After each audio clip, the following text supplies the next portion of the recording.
Ave Maria, paix et joie à vous tous, chers fils et filles bien-aimés dans le Seigneur Jésus. Que la paix de Dieu soit en vous. Nous demandons au Seigneur d'accorder la paix et la joie à nos familles. Que la paix descende dans le cœur de chacun de nous. Oui, frères et sœurs, nous allons pendant 7 jours aborder un thème qui certainement va vous aider dans votre vie de tous les jours. Les 7 grandes malédictions de la vie. Dans un premier temps, nous allons faire une introduction générale à tous les thèmes qui seront développés pendant ces 7 jours. Et à la fin de chaque thème abordé, il y aura une prière pour aider ceux qui en souffrent à trouver la guérison et la restauration. Nous allons vous demander également de faire un exercice de 40 jours. Une prière sera proposée et vous allez faire cette prière pendant 40 jours pour demander au Seigneur la guérison et la restauration. Demandons à l'Esprit Saint, au début de ce programme spirituel, de nous donner la force d'aller jusqu'au bout. Mais ce que je voudrais surtout vous demander, c'est de faire un examen de conscience. N'écoutez pas seulement ces enseignements. Vous pouvez prendre le temps de faire un examen de conscience. C'est-à-dire à partir de ce que vous allez entendre, vous allez prendre ça comme un test de méditation et refléter cela sur votre vie.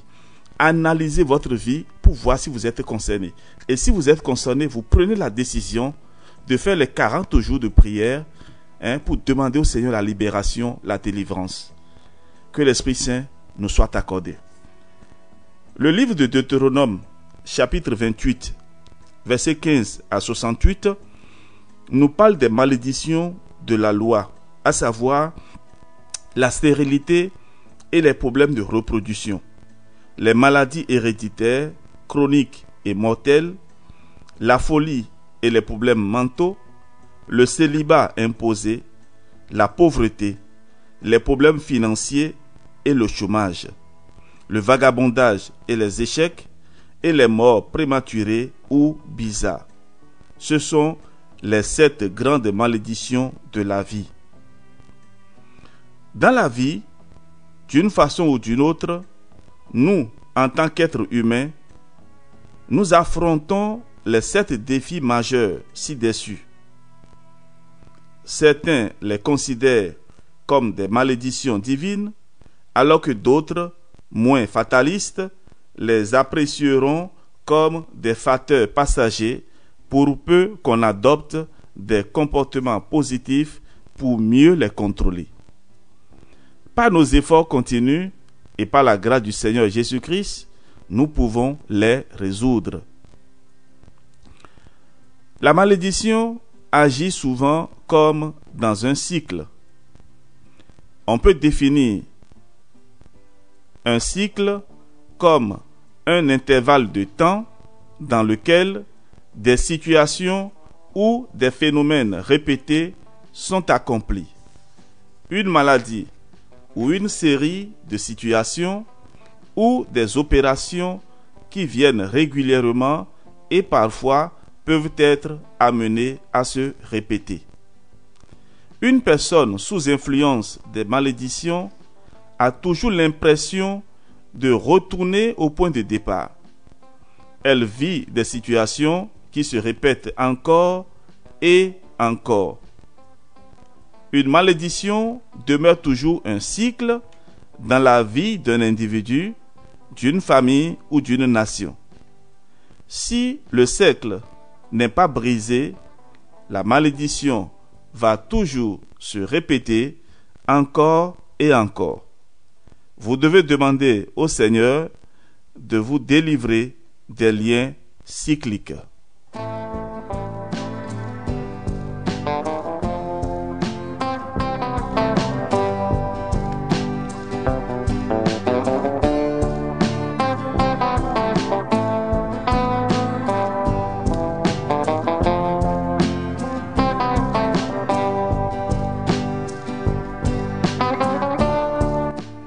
Oui, frères et sœurs, pendant les 7 jours, voici les thèmes qui seront développés, pour lesquels nous allons prier.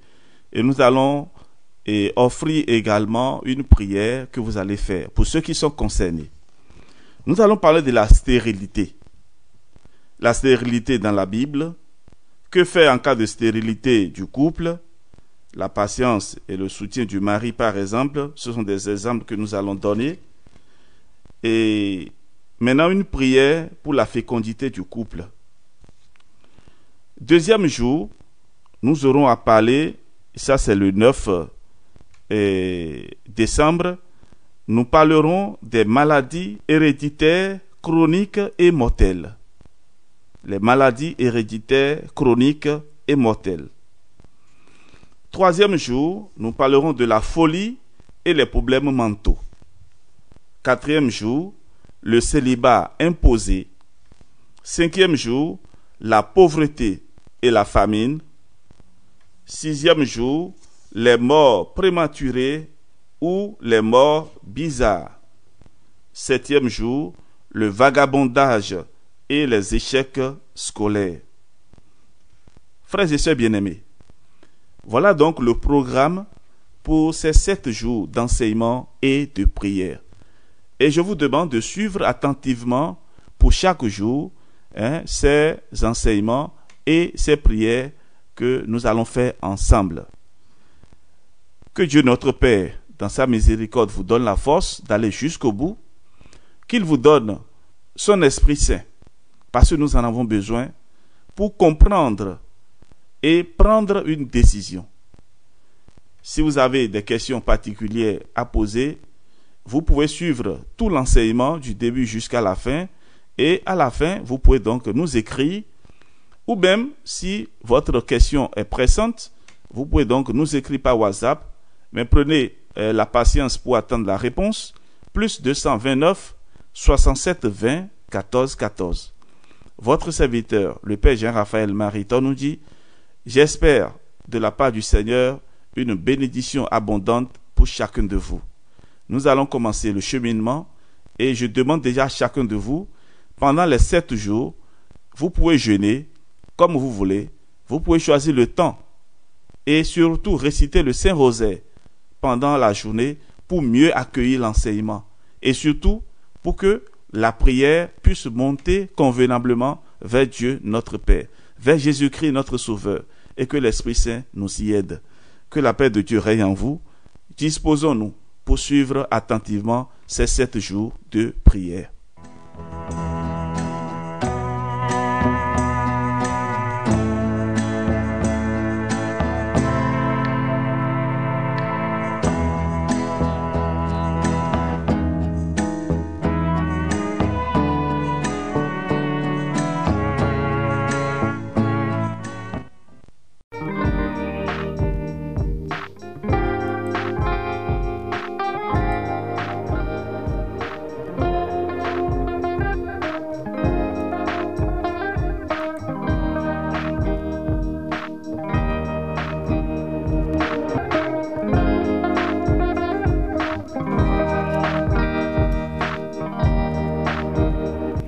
Ave Maria, paix et joie à vous tous, chers amis, frères et sœurs dans le Seigneur. Nous avons entrepris depuis 6 jours de parler des 7 malédictions et aujourd'hui nous sommes arrivés à la 6e et nous parlerons aujourd'hui des morts prématurées ou bizarres. Et la parole de Dieu qui va nous aider dans ce développement est tirée du livre du Deutéronome chapitre 28 versets 62 et 66. Vous ne resterez que peu d'hommes, vous qui étiez aussi nombreux que les étoiles du ciel. parce que tu n'auras pas obéi à la voix du Seigneur, ton Dieu. D'avance, la vie te sera une fatigue. Tu seras dans le froid jour et nuit, sans pouvoir croire en ta vie. Deutéronome 28, versets 62 et 66. Vous ne resterez que peu d'hommes, vous qui étiez aussi nombreux que les étoiles du ciel, parce que tu n'auras pas obéi à la voix du Seigneur ton Dieu. D'avance, la vie te sera une fatigue, tu seras dans l'effroi jour et nuit, sans pouvoir croire en ta vie. Voilà, frères et sœurs, la parole de Dieu qui nous est proposée aujourd'hui. La 6e malédiction est la mort prématurée. Saint Jean parle du cheval roux et son cavalier qui représentent la guerre et la mort.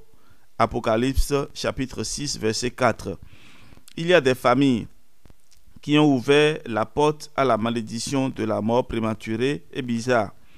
Des familles où les membres meurent par suicide, noyade, accident, empoisonnement, maladie bizarre et des situations qui raccourcissent la vie. Elles sont marquées par un esprit de mort. Ne sois pas méchant à l'excès et ne sois pas insensé. Pourquoi mourrais-tu avant ton temps? Ecclésiaste chapitre 7 verset 17.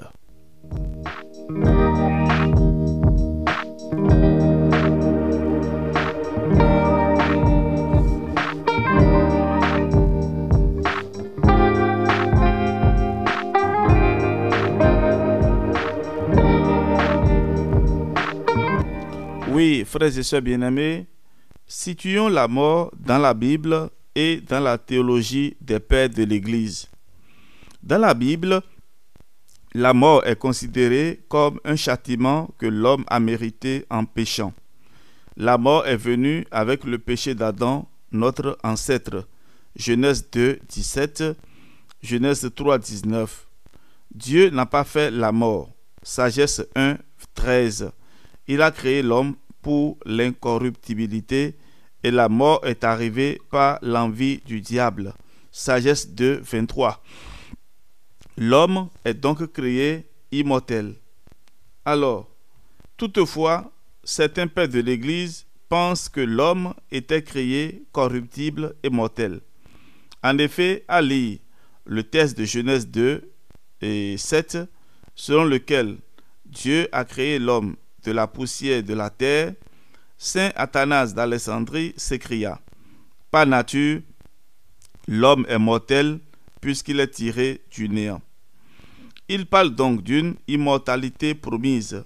C'est ainsi que les pères, notamment Saint Grégoire de Nice, affirment que l'homme est créé corruptible, mais en vue de l'immortalité et pour l'immortalité. Il ne faut donc pas se réfugier dans des rêves illusoires, mais commencer à regarder la mort lucidement, car tout homme verra la mort. D'autres pères de l'Église disent que l'incorruptibilité était une grâce que Dieu avait donnée à l'homme, puisqu'il souffla sur sa face un souffle de vie, et l'homme devint un être vivant. En ce souffle, les pères ont vu l'âme, l'esprit divin et donc le don de l'immortalité. L'homme était pénétré des énergies divines pour que son âme et son corps possèdent des qualités surnaturelles. Au regard de tout ce qui précède, il sied de dire que l'homme était ni mortel ni immortel. C'est le point de vue de saint Théophile d'Antioche. Ainsi, c'est le péché qui est à l'origine de cette précipitation dans la mort, comme l'écrira saint Paul. Par un seul homme, le péché est entré dans le monde, et par le péché, la mort. Romains 5, 12. Saint Athanase affirme: la transgression du commandement les ramena à leur nature, c'est-à-dire à la poussière de la terre dont ils furent modelés, selon que le dit Dieu: tu es poussière et tu retourneras à la poussière. Genèse 3, 19. Frères et sœurs bien-aimés, contrairement aux pères latins qui voient dans la mort un châtiment, les pères grecs y verront une grâce. Saint Jean Chrysostome dira: quoique la mort a été introduite ici-bas par le péché, cela n'empêche pas que Dieu le fasse à notre profit. Il y voit donc une grâce plutôt qu'un châtiment. En effet, la pensée de la mort suscite des sentiments de pénitence, d'humilité et d'urgence spirituelle. Un autre aspect bénéfique de la mort, c'est qu'elle détruit non pas seulement le corps, mais qu'elle met fin à la corruption et devient un état provisoire et providentiel pour préparer la restauration dans le Christ d'un état nouveau. Ainsi, le grain doit mourir pour pouvoir donner naissance à un plan nouveau. Jean 12, 24, 1 Corinthiens 15, 35 à 44. La mort devient donc un bien qui nous ouvre à l'incorruptibilité promise. Il faut admettre que la mort est un mal et que Dieu ne l'a pas créé. Le Christ, par son économie salvatrice, a détruit la mort par sa mort. Pour les pères, la mort du Christ marque la mort de la mort. Puisque le Christ est ressuscité avec son corps, ainsi sa victoire sur la mort est une réalité spirituelle et physique. Le Christ donne ainsi à l'humanité de pouvoir ressusciter. La mort n'a donc plus un caractère définitif. Ainsi, pour tout chrétien uni au Christ par les sacrements et l'ascèse, la mort n'a aucun pouvoir. Elle devient simplement un sommeil doux. Fort de cela, Saint Jean Chrysostome nous invite à ne pas avoir peur de la mort, car elle a été foulée aux pieds. Il fait donc écho à Saint Paul qui dit « Où est-elle, ô mort, ta victoire? Où est-il, ô mort, ton aiguillon ?» 1 Corinthiens 15, verset 55.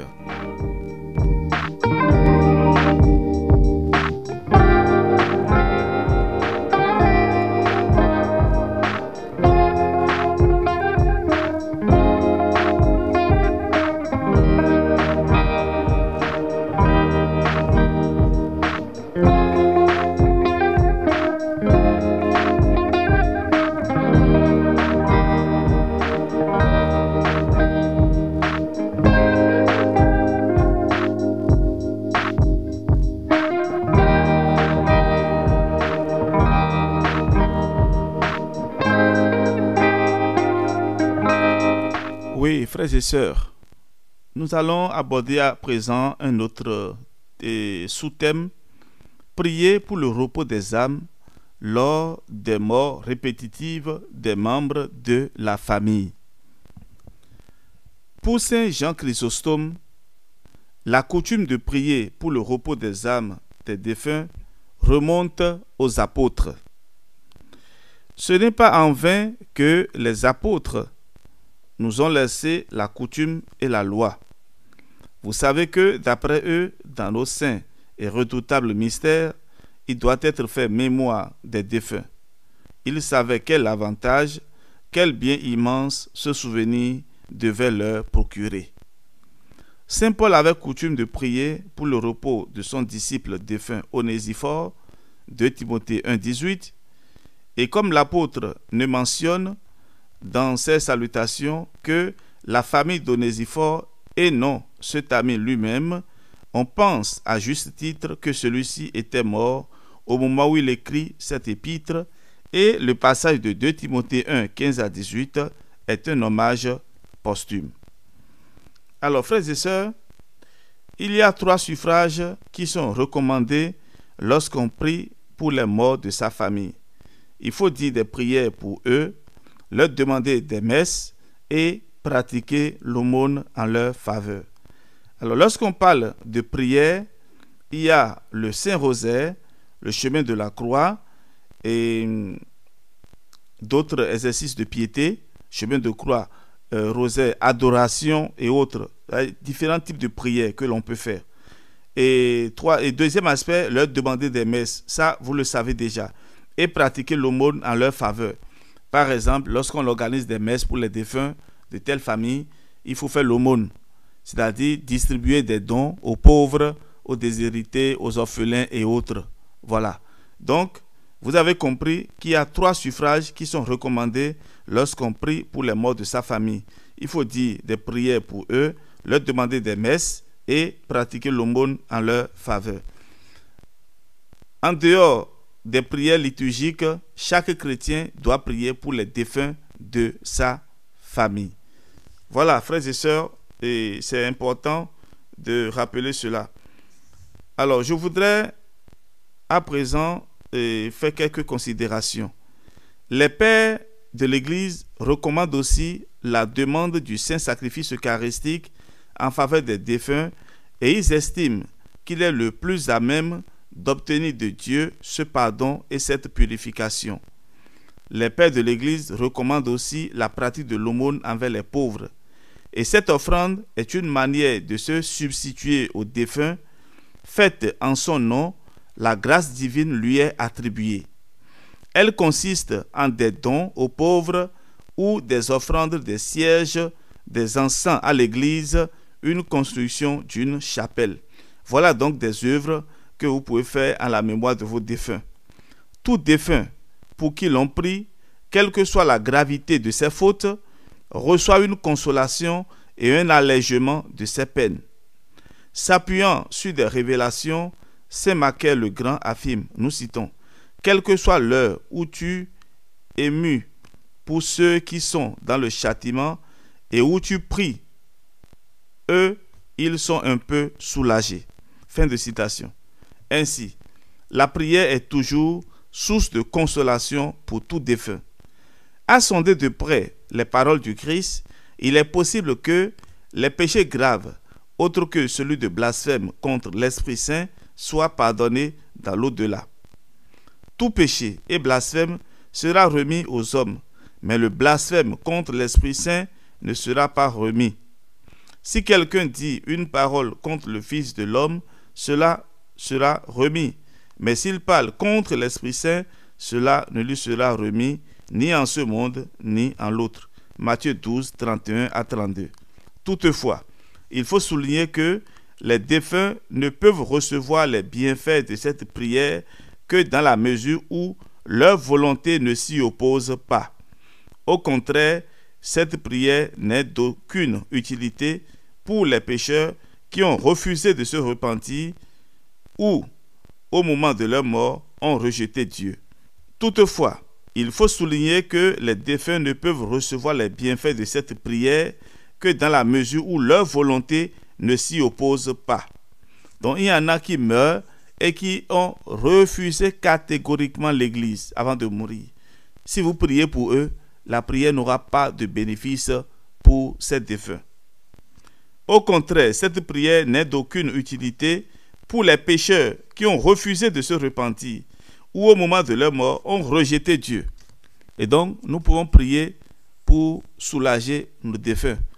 Au même moment, nos prières ne pourront pas soulager ceux qui ont rejeté le Christ jusqu'à mourir.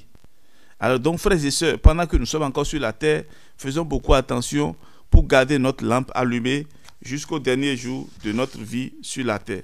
Enfin, notons que cette prière pour les défunts a aussi des effets sur les vivants, car elle renforce un lien mystérieux d'amour entre les vivants et les morts. Les morts se mettent aussi à prier pour les vivants. Jésus nous l'a révélé dans la parabole du riche et du pauvre Lazare. En effet, nous voyons le riche intercéder en faveur de ses 5 frères qui sont restés. Vous pouvez lire cela dans l'Évangile selon saint Luc, chapitre 16. Lisez tout le chapitre. Si celui qui se retrouve dans l'Hadès se préoccupe pour sa famille, à plus forte raison, les âmes qui sont dans la lumière divine, c'est-à-dire qui sont au paradis. Saint Grégoire de Nazianze s'écria, « Je suis convaincu que les âmes saintes des défunts suivent de près, comprennent et se sentent concernés par nos âmes. » Beaucoup de saints, avant leur mort, avaient promis à ceux qui restent qu'ils continueront de prier et de veiller sur eux. Certaines apparitions des saints aux vivants témoignent de leur sollicitude. Dans cette perspective, sainte Thérèse de Lisieux disait « Je passerai mon ciel à faire du bien sur la terre ». Il est donc vrai, frères et sœurs, que les âmes pour lesquelles nous prions deviennent aussi nos protecteurs. raison de plus pour prier pour nos défunts.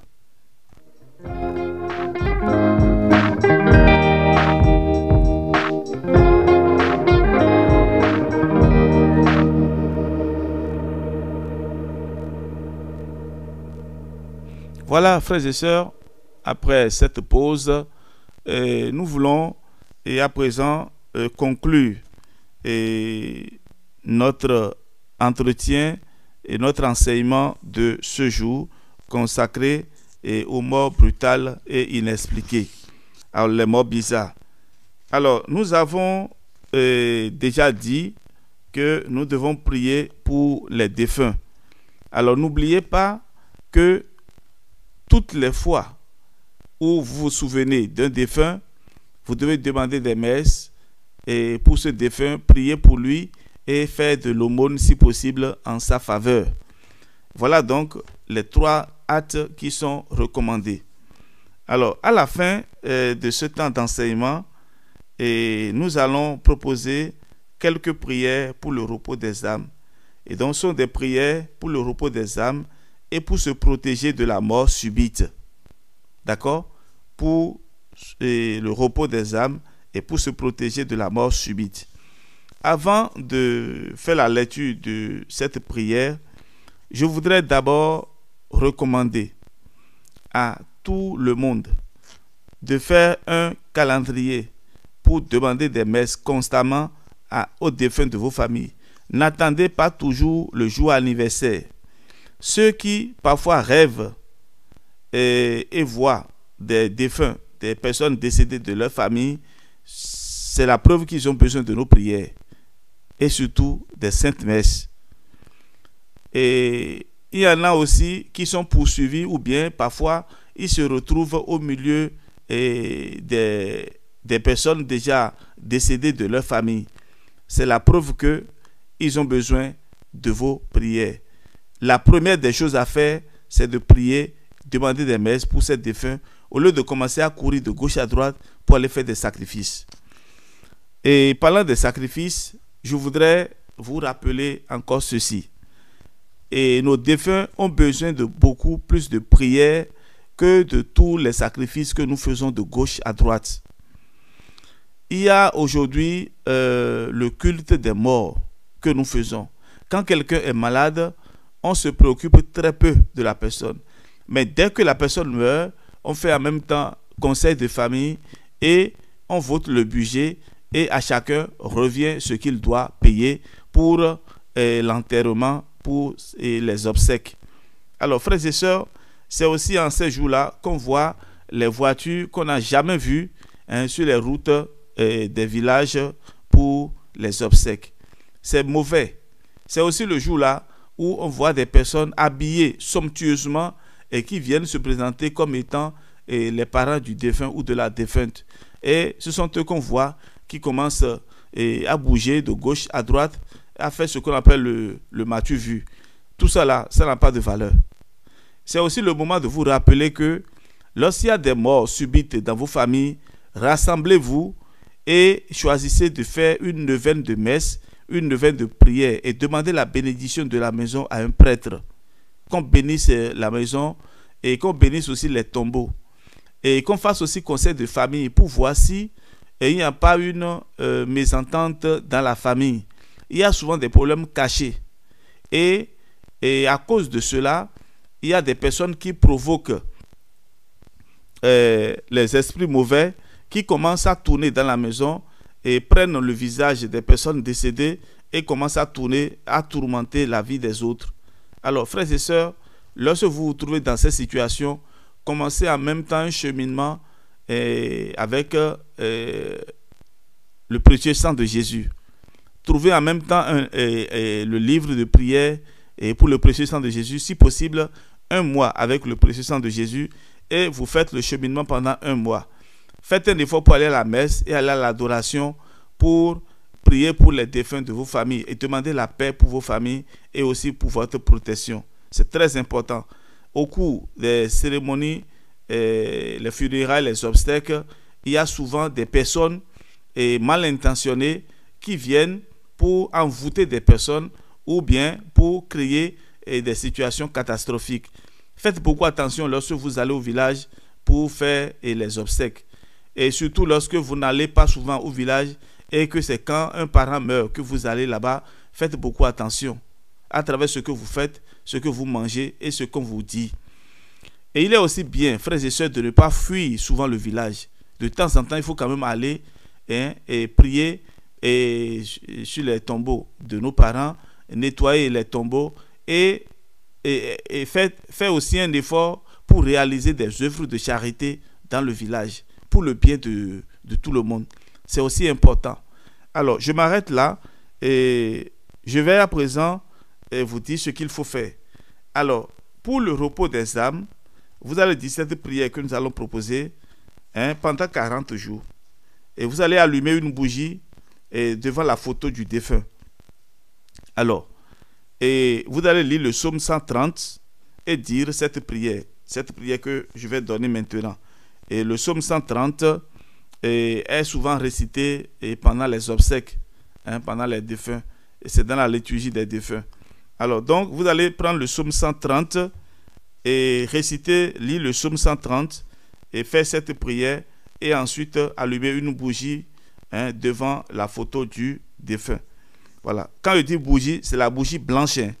C'est la bougie blanche recommandée par l'Église. Les bougies qui ont des couleurs étranges là.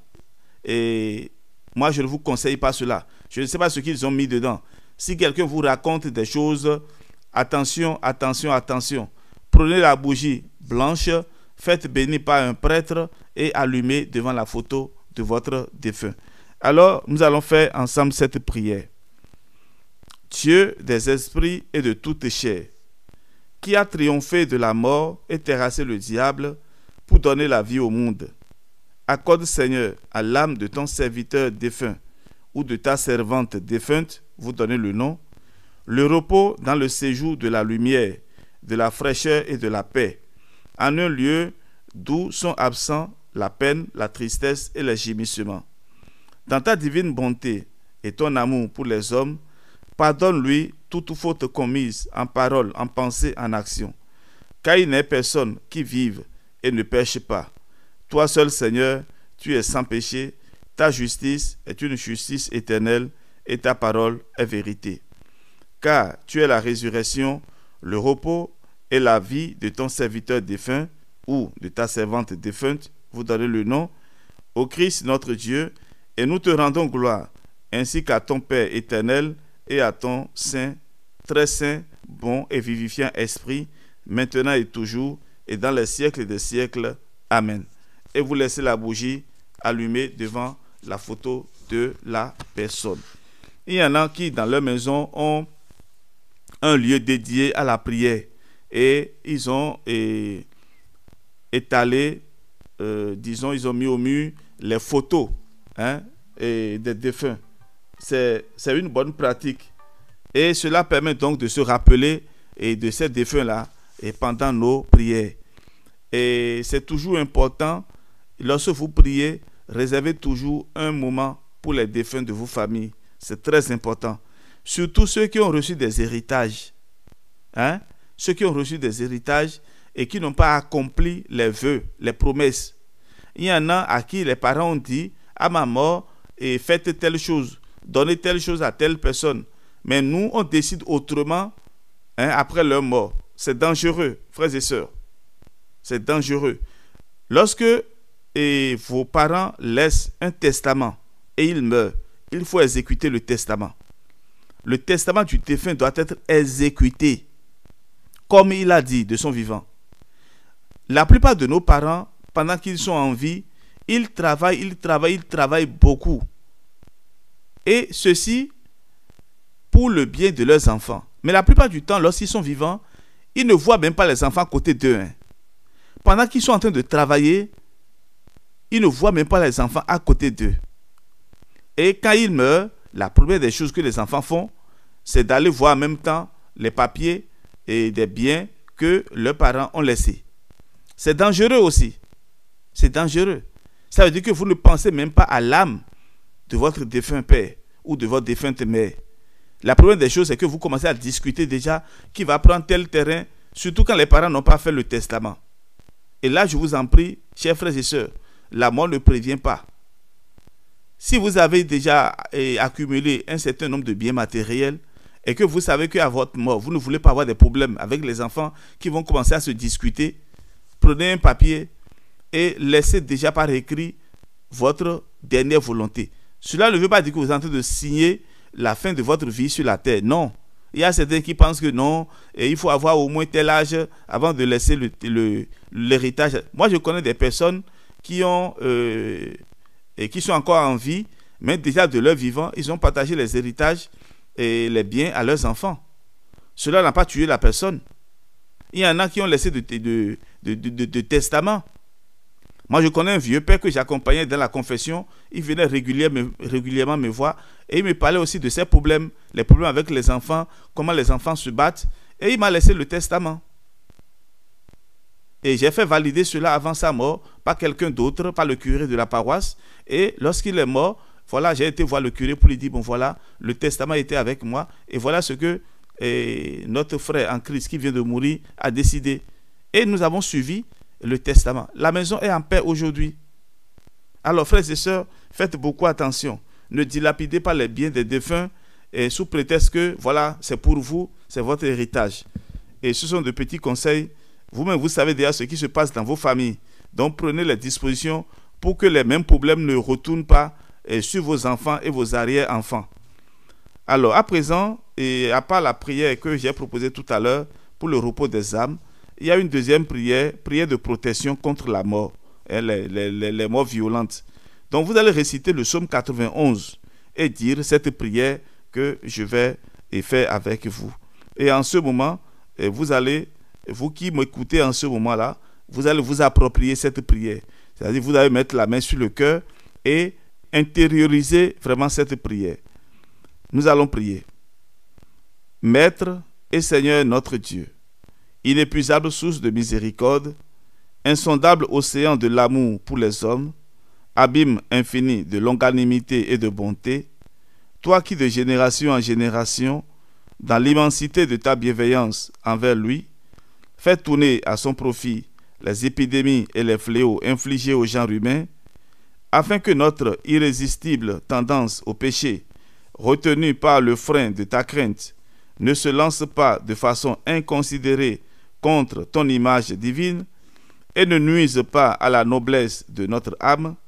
Arrête, nous t'en prions, le glaive tranchant qui est dégainé contre notre nature, ce glaive d'une mort prématurée, afin de ne pas réduire notre nombre en face des nations païennes et de ne pas nous livrer au mépris de nos ennemis visibles et invisibles.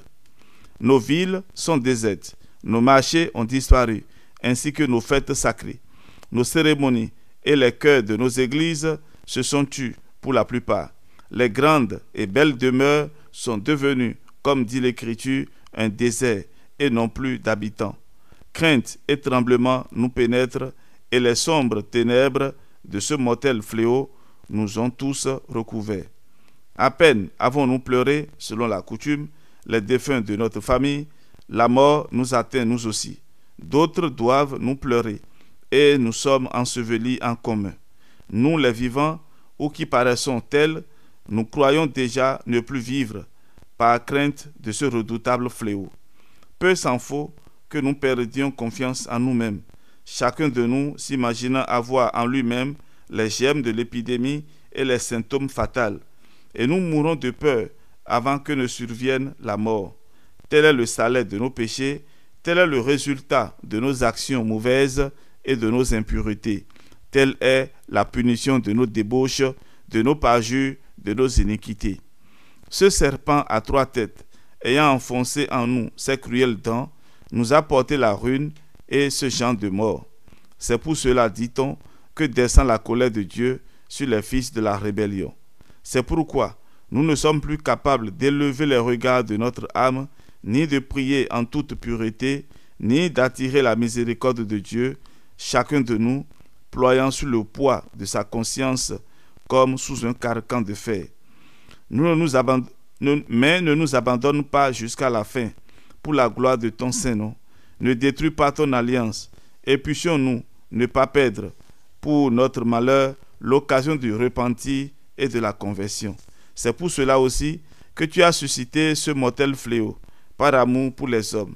Oui, nous le savons, pour t'avoir tant de fois promis de nous convertir et pour avoir si souvent trompé ton attente, nous avons mérité d'être retranchés comme le stérile figuier.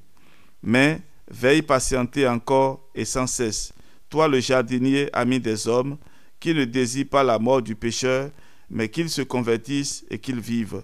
Toi qui nous demandes de pardonner à nos frères leurs offenses jusqu'à 70 fois, 7 fois, toi qui peux, de pierres sèches et stériles, faire surgir des enfants d'Abraham. Car à toi seul est possible tout ce qui, pour les hommes, est impossible. Seigneur, afin qu'en nous aussi, d'âge en âge, soit glorifié ton nom très saint, Père, Fils et Saint-Esprit, maintenant et toujours, et dans les siècles des siècles. Amen.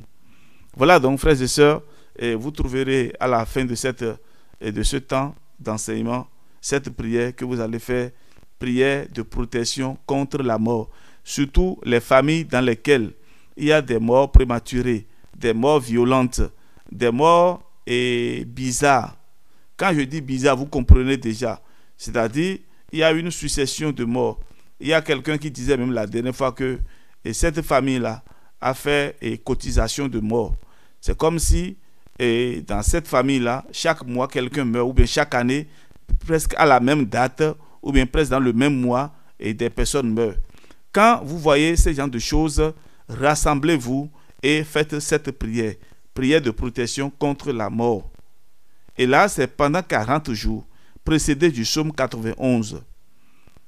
Alors, frères et sœurs, ces petits conseils que je vous donne, ne dramatisez pas cela. Et ce n'est pas des prières magiques. Ce sont des propositions de prière et vous pouvez les adapter à la situation que vous vivez. Et je réponds ici en même temps à certaines personnes qui peut-être n'ont pas bien compris. Et dans l'un des enseignements, je parlais, et au moment où je parlais de la stérilité, et je faisais cas de certaines personnes, surtout des femmes qui n'ont pas accouché, ou bien des femmes qui sont à la recherche d'une fille. Ils ont eu peut-être 3, 4 garçons, et ils veulent une fille, et je disais qu'ils vont souvent demander aux divinités. Alors, certains ont pensé que c'est le démon qui donne l'enfant. Non, ce n'est pas le démon qui donne l'enfant. Mais voilà ce qui se passe. Lorsque vous allez demander des enfants à cette divinité, aux féticheurs, aux marabouts, eux, ils récupèrent la situation. Parce que c'est Dieu seul qui donne la vie. C'est Dieu seul qui donne la vie. Donc, c'est Dieu qui donne l'enfant. Très souvent, c'est le manque de patience. C'est l'impatience qui amène les hommes et les femmes à tomber dans les pièges de Satan. Alors, qu'est-ce que Satan fait la plupart du temps? Étant donné qu'il est un esprit, il arrive à consulter, c'est-à-dire à voir d'avance ce que Dieu veut nous donner. Donc, il arrive pas des systèmes qui lui sont propres, à voir parfois, pas toujours, pas toujours. Parfois, il arrive à deviner, à deviner ce que le Seigneur veut nous donner. Et alors, il se met en route. Il se met entre Dieu et nous, et il nous fait croire que c'est lui qui nous a donné ça. C'est pourquoi vous allez voir certaines personnes qui disent souvent que avec Dieu là c'est long, il faut beaucoup attendre, que Dieu est lent, mais que quand tu vas chez le marabout c'est rapide. En effet, ce n'est pas question de rapidité. Ils font un système et ils te font croire que tu as la réponse que tu as. Alors que, frères et sœurs, tu es en train de remettre ta vie dans les mains des marabouts. Donc, je conclus en disant que ce n'est pas Satan qui donne des enfants, mais plutôt Dieu qui donne des enfants. Mais ce que nous faisons la plupart du temps, c'est quoi? En allant demander aux divinités et aux autres là, c'est que nous consacrons l'enfant que Dieu veut nous donner là. Nous consacrons déjà cet enfant là, déjà dans le ventre de la mère, nous consacrons ces enfants là aux divinités. Nous disons à cette divinité que voilà, et cet enfant est sous votre protection. C'est vraiment dangereux. Frères et sœurs, faites beaucoup attention. Ceux qui courent de gauche à droite pour aller chercher des enfants, je dis encore, l'enfant est un don de Dieu. C'est Dieu qui donne. C'est Dieu qui donne.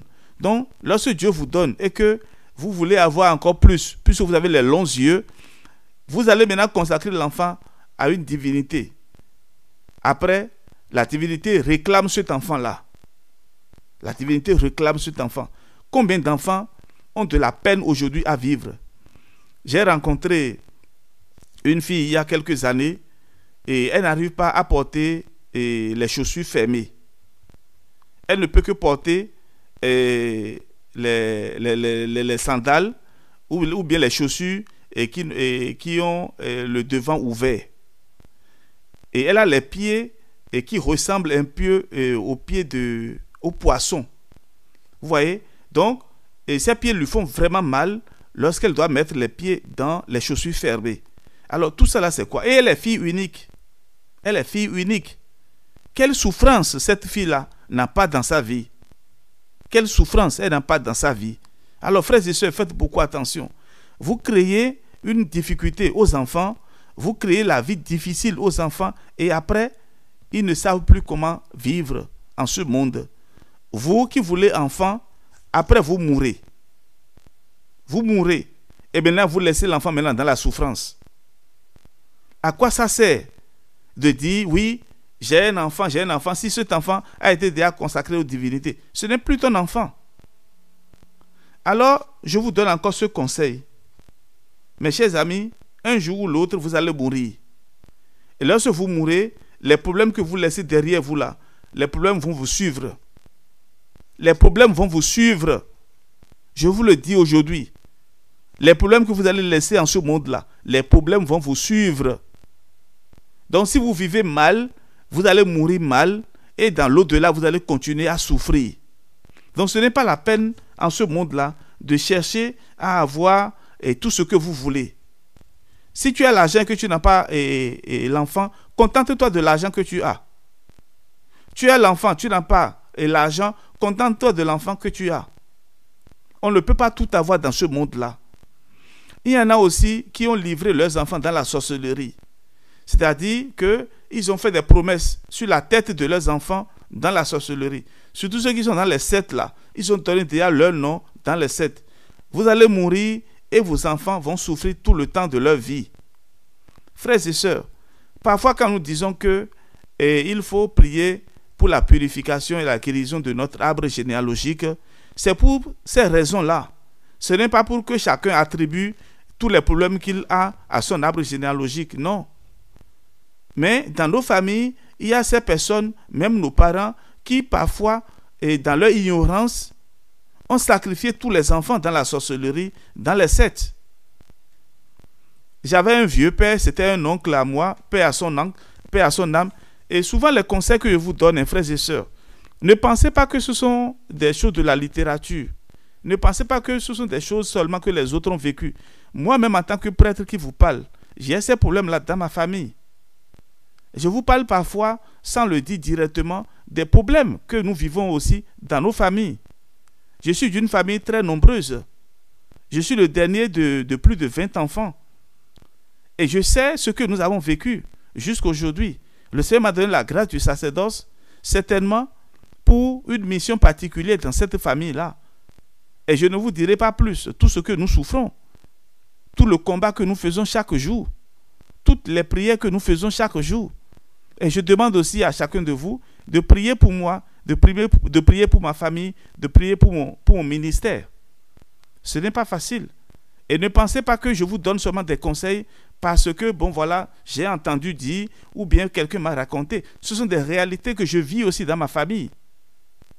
Et je vous donne ces informations-là parce que si c'est arrivé dans ma famille et que j'ai expérimenté douloureusement ces situations, c'est parce que je voudrais éviter que vous aussi vous tombez dans les mêmes erreurs. Nos parents, dans leur innocence, ont commis beaucoup d'erreurs. Ils ont commis beaucoup d'erreurs. Il y a des parents qui, dans le but, et dans l'idée de vouloir protéger sa famille, ont mangé, je dirais comme ça, ont mangé la sorcellerie. Et on dit donc qu'ils sont entrés dans la sorcellerie parce qu'ils veulent protéger leurs enfants. Et dans le bon vieux temps, c'est vrai, ça, c'est vrai. J'ai eu à parler avec un vieux père qui m'a dit oui, c'était comme ça que nos parents se comportaient. Mais au même moment, le diable ne donne pas les choses seul et gratuitement. Il y a des sacrifices à faire. Et donc, parfois, nos parents font des promesses. Ils font des promesses sur la tête de leurs enfants, sur la promesse, et ils font la promesse sur les biens qu'ils possèdent. Et quand on parle de biens que quelqu'un possède, ce n'est pas seulement les biens immobiliers ou bien les biens mobiliers, et c'est aussi les enfants qu'ils ont. Ce sont des biens. Et donc, parfois, ils sont initiés et dans la sorcellerie, ils sont initiés dans des rites ancestraux, et chaque père de famille qui devient par la suite chef de collectivité ou bien chef de famille, et ceux-là, ils reçoivent des initiations et ils font des promesses. Ils font des promesses. Il y a certains qui, avant de mourir, désignent déjà l'enfant qui va les remplacer. Et lorsque cet enfant, il est chrétien et il ne veut pas prendre la succession, vous voyez déjà ce que ça amène comme problème dans ces familles-là. Ce n'est pas que tu es chrétien et puis c'est fini. Ce n'est pas parce que tu as reçu le baptême et puis c'est fini. Tu es épargné de tous ces problèmes-là.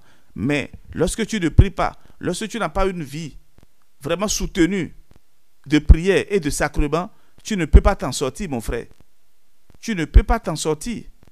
Il y a des choses que nos parents ont fait et qui continuent aujourd'hui de peser sur nous. Et dans le livre de Jérémie, nous lisons ceci. Si nos fautes parlent contre nous, agis, Seigneur, pour l'honneur de ton nom. Et c'est vrai. Nous devons vraiment beaucoup prier pour nos familles aujourd'hui. Trouver le temps pour demander des messes pour vos parents, pour vos ancêtres, pour les maladies incompréhensibles, et les maladies héréditaires de vos familles, des maladies incurables. Combien de maladies incurables nous avons aujourd'hui dans nos familles? On passe par tous les hôpitaux, mais on ne trouve jamais la guérison. Et certains se mettent même dans la peau de dire que non, que c'est ce qui devait arriver qui est arrivé. C'est le fatalisme. Comme si on doit croiser les bras parce que c'est arrivé, donc on doit supporter. Mais non, il faut à un moment donné couper la corde, couper la chaîne avec nos traditions. Je dois aussi ajouter quelque chose. Il y a un courant de panafricanisme qui se développe aujourd'hui autour de nous. Alors qu'est-ce qui se passe? On dit qu'on veut faire retour aux ancêtres, retour à nos traditions. Vraiment, moi, je suis un panafricaniste et je lutte beaucoup à mon niveau et pour le retour de la paix en Afrique. Mais lorsqu'on parle de panafricanisme et qu'on ne pense pas à la souveraineté de nos États, et maintenant on veut aller soulever ce que nos grands-parents avaient déjà enterré. C'est ça qu'on veut aller soulever. Et on dit que nous ne voulons plus les religions importées. Et on cite le christianisme. Frères et sœurs, ce n'est pas une religion importée. Ce n'est pas une religion importée. Le Christ est venu dans ce monde pour le salut de l'humanité. Pour le salut de l'humanité. Il a choisi seulement de naître au Moyen-Orient. Et lorsque vous voyez le Moyen-Orient, ils ne sont ni africains, ni européens, ni américains, ni asiatiques. Donc c'est un peuple qui regroupe tous les autres peuples. J'ai eu la grâce d'aller en pèlerinage en Israël et j'ai observé, quand vous voyez ces peuples-là, quand vous les regardez très bien, la couleur de leur peau et la manière de se comporter, vous allez voir que tous les continents de ce monde-là sont regroupés dans la vie de ces personnes-là. Donc Jésus est venu pour l'humanité entière. Alors je vous demande déjà de faire beaucoup attention. Ceux qui veulent ressusciter ou bien ceux qui veulent remettre au dehors et tout ce qui a été enterré là, pardon, ce n'est pas ça qui va développer l'Afrique. Ce qui va développer l'Afrique, c'est le changement de mentalité. Hier, en parlant du problème d'argent, de la pauvreté et de la misère, de la famine, je parlais donc de la conscience, la formation de nos consciences. Et pour que l'Afrique se développe aujourd'hui, il faut que les consciences soient formées. Il faut que nous formons notre jeunesse. Créer de vraies écoles. Ce n'est pas les écoles marchands, les écoles à la recherche de l'argent. Non, qui délivrent des faux diplômes, qui délivrent des diplômes achetés. Non, il faut former notre jeunesse. Il faut former notre jeunesse pour que nous arrivions à nous prendre en charge. Et lorsqu'on parle de prise en charge, et lorsqu'on parle du développement de l'Afrique, nous devons penser d'abord à la prise en charge. Réussir à créer des industries dans nos pays. Réussir à maximiser, à rassembler les forces et les énergies dans nos pays, dans notre continent. Quand on parle des riches, des hommes les plus riches du monde, ou les hommes les plus riches d'Afrique, mais regardez la liste que l'on présente. Pourquoi ceux-là ne peuvent pas se mettre ensemble et créer des industries pour que l'Afrique soit libérée de nos colonisateurs, de nos dominateurs? Et c'est très simple. Le malheur de l'Afrique, ce n'est pas dans la religion. Le malheur de l'Afrique, ce n'est pas la religion. C'est le manque de formation, le manque de conscience. Nous ne sommes pas formés à une prise en charge. Et donc les autres viennent nous traiter comme toujours des esclaves, des personnes qui ne pensent pas à leur bien. Donc il faut les faire travailler à coups de fouet, comme dans le bon vieux temps. Et maintenant, on veut déterrer ce que nos ancêtres ont enterré. Frères et sœurs, vous qui êtes chrétiens et qui me comprenez à travers ces paroles, je vous demande une seule chose. Restez solides dans la foi. Le combat que nous avons à mener, ce n'est pas le combat de religion, mais c'est plutôt le combat des consciences. Moi, j'opte pour ce panafricanisme-là. La formation des consciences. Former notre jeunesse à la prise en charge. Au lieu de rester là, à danser tout le temps et à faire de n'importe quoi sur les réseaux sociaux. Et les Européens ou bien les scientifiques ont créé les réseaux sociaux pour d'autres objectifs. Mais nous sommes là, excusez-moi vraiment le terme, comme des singes, et on est là et on fait la mimétisation. On veut imiter les autres bêtement. On est là, on monte les nus et on se photographie et on se filme en étant nu ou bien en montrant les parties intimes de son corps et on danse et on soulève les fesses et on pense que déjà on est indépendant. Quel est cet esclavage-là? Mais c'est tout cela qui rejaillit aujourd'hui sur notre vie. C'est tout cela qui rejaillit sur notre vie. Vous allez voir, par exemple, sur le réseau social TikTok, les Chinois et des hommes vraiment cultivés, ils montrent comment fabriquer, par exemple, un objet. Ils montrent le développement. Moi, j'ai regardé plusieurs fois l'évolution de l'ébénisterie, la menuiserie moderne, comment c'est développé. Ou dans une petite maison, comment on peut faire des meubles qu'on peut transformer à son plaisir. Voilà des choses que les Chinois montrent sur TikTok. Mais allez regarder la page des Africains, ce qu'ils montrent. Voilà là où il faut travailler, chez panafricanistes. Et mettre fin aussi au candidat et au président éternel. C'est-à-dire les présidents qui meurent au pouvoir. Il faut mettre fin à ce système-là. Bon, c'est parlant des morts que nous sommes arrivés à ce niveau-là. Mais il le faut. Parce que beaucoup de personnes meurent aujourd'hui parce qu'ils n'ont pas à manger. Beaucoup de personnes meurent aujourd'hui parce qu'il n'y a pas la paix en Afrique, il n'y a pas la paix dans le monde.